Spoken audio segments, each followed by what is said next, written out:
Setelah Timnas Indonesia ciptakan sejarah karena berhasil kalahkan Timnas Cina dengan skor 1-0 dan membuat Timnas Cina gagal lolos ke putaran 4 kualifikasi Piala Dunia tahun 2026.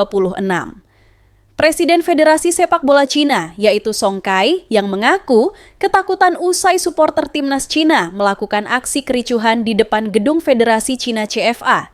Bahkan salah satu ketua supporter Timnas Cina, The Dragon, mengatakan jika segera pecat pelatih Cina, yaitu Branko Ivankovic dan Presiden Federasi Timnas Cina. Song Kai harus segera mengundurkan diri. Begini, kericuhan supporter Timnas Cina di depan kantor CFA dan demo besar-besaran karena Timnas Cina gagal lolos ke putaran 4 kualifikasi Piala Dunia karena dikalahkan Timnas Indonesia dengan skor 1-0. Begini penjelasan lengkapnya. 我有点伤我都不敢吱声，这辈子应该有人竞争，时刻感觉到有竞争。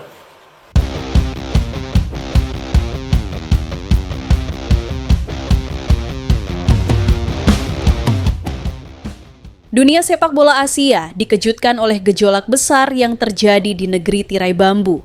Kekalahan memalukan yang dialami Timnas Cina dari Timnas Indonesia dengan skor tipis 0-1 di Stadion Utama Gelora Bung Karno, JBK, Jakarta, bukan hanya mengakhiri perjuangan mereka di kualifikasi Piala Dunia 2026, tetapi juga menyalakan api amarah yang belum pernah terlihat sebelumnya dari basis supporter fanatik Tiongkok.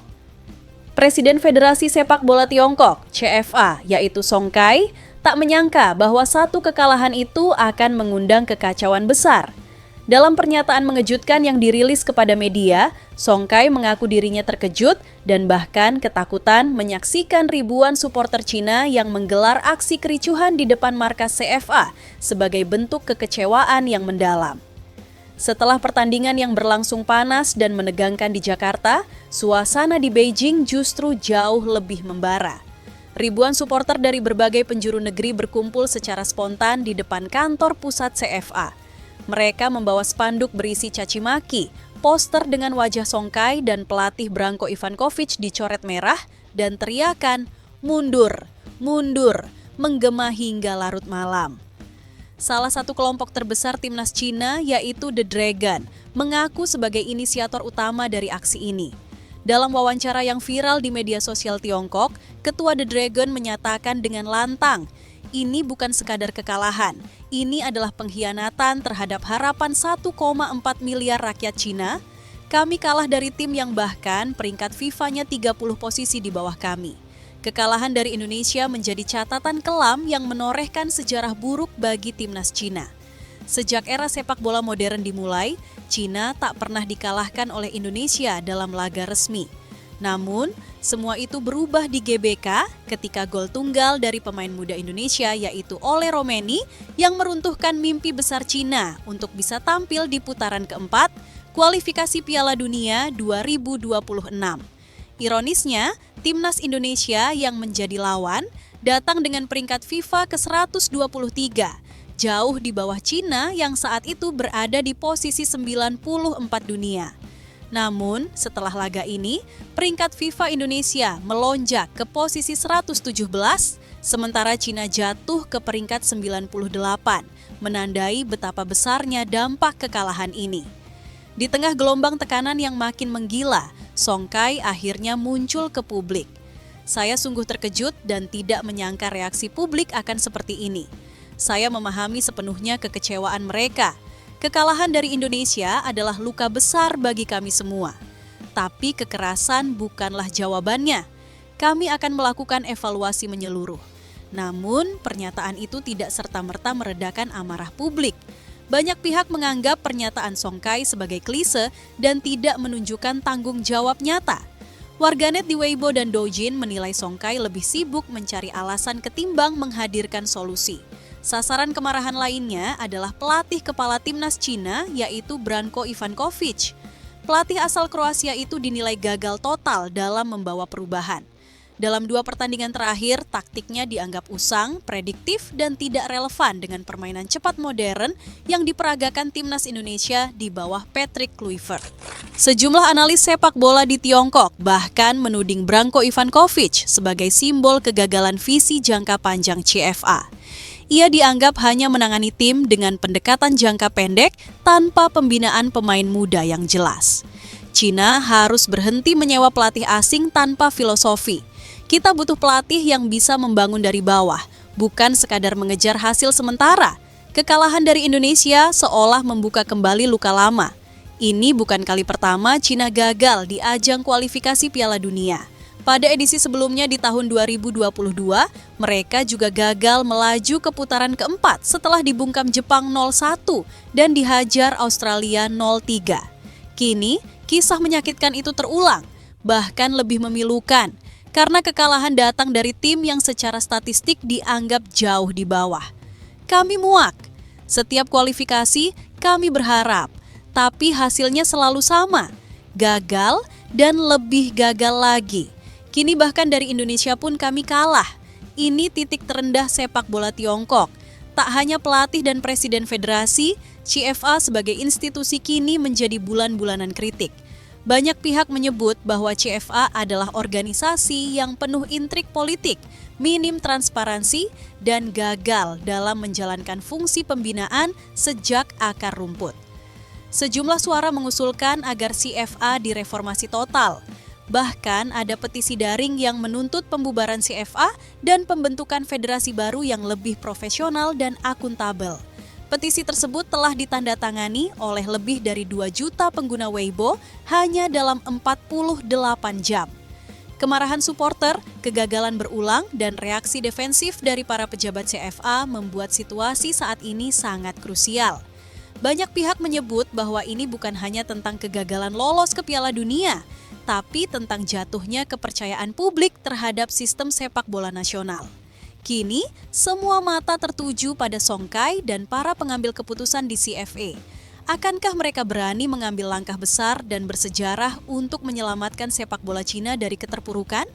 Atau justru akan membiarkan badai ini terus menghantam hingga harapan benar-benar sirna? Satu hal yang pasti, supporter Cina sudah bicara. Dan kali ini mereka tidak akan diam lagi.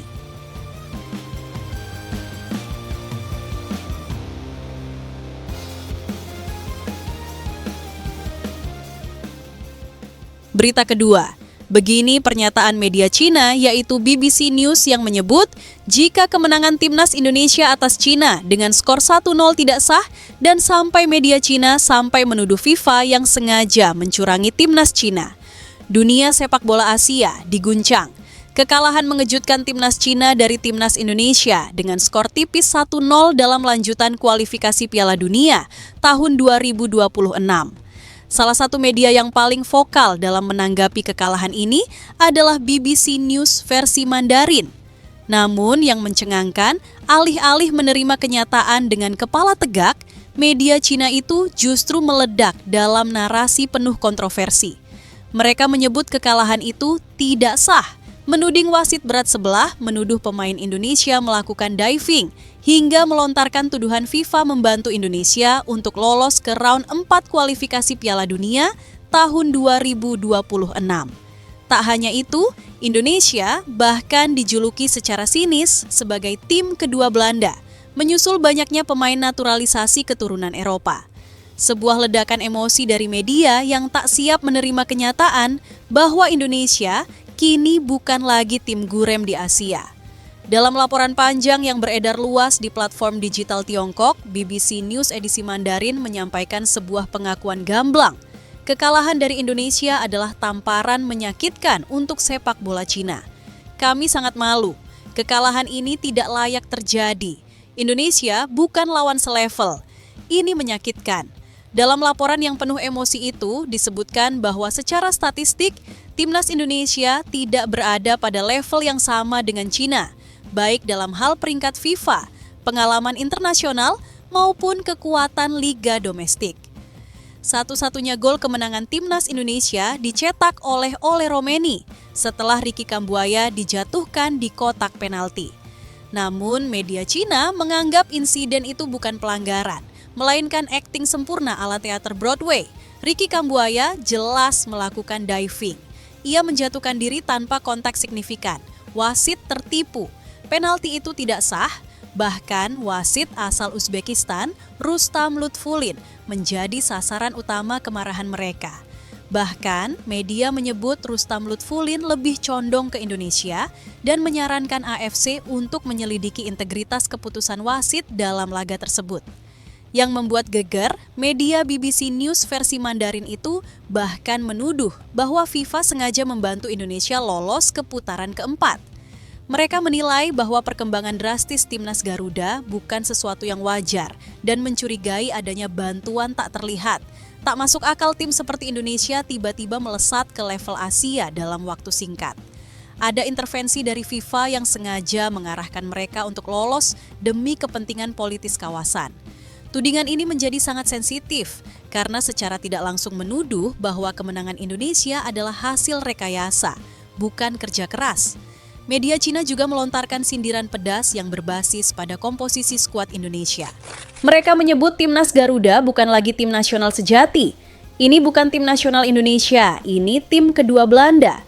Hampir separuh pemain berasal dari Eropa dan tidak memiliki darah Indonesia murni. Nama-nama seperti Ole Romeni, Joey Palupesi, Jay Itzes, dan Justin Hubner menjadi sorotan utama. Media tersebut mempertanyakan identitas dan nasionalisme Indonesia, bahkan menyebut bahwa Indonesia mengorbankan identitas demi hasil instan. Bahkan tanggapan di Indonesia muncul dari berbagai pihak.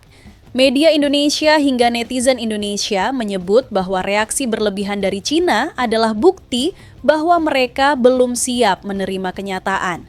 Di sisi lain, setelah timnas Indonesia tiba di Jepang, setelah berhasil mengalahkan timnas Cina dengan skor 1-0 di GBK, timnas Indonesia mendapatkan kabar baik jelang melawan Jepang di laga pamungkas grup C putaran ketiga, kualifikasi Piala Dunia 2026 zona Asia. Jepang datang dengan kabar buruk untuk pertandingan di Osaka kali ini. Pasalnya, dua bek tengah andalan mereka dipastikan absen menghadapi timnas Indonesia karena cedera. Dua nama yang dimaksud adalah Tsuyoshi Watanabe dan Koki Machida. Keduanya menjadi starter saat Jepang bertandang ke markas Australia pada Kamis, 5 Juni 2025 di Perth Stadium, Perth. Kala itu Australia menang 1-0 atas Samurai Biru. Tsuyoshi Watanabe sudah dikonfirmasi oleh JFA meninggalkan kamp latihan tim nasional Jepang pada tanggal 7 Juni 2025. Pada tanggal 7, Asosiasi Sepak Bola Jepang (JFA) mengumumkan bahwa bek Tsuyoshi Watanabe, 28 tahun gen, akan meninggalkan tim karena cedera. Tidak ada pemain tambahan yang akan dipanggil. Bek berusia 28 tahun itu mendapatkan cederanya pada menit ke-69 usai terkapar dan harus ditandu keluar lapangan. Posisinya langsung digantikan oleh Kota Takai. Sementara itu, Koki Machida juga mengalami nasib yang sama. Bek Union Saint-Gilloise tersebut mengalami benturan dengan lawan pada babak pertama. Kehadiran Koki Machida tidak bertahan lama di lapangan. Dirinya hanya bertahan di babak pertama. Pada awal babak kedua, pelatih Hajime Moriyasu langsung memasukkan Ayu Museko.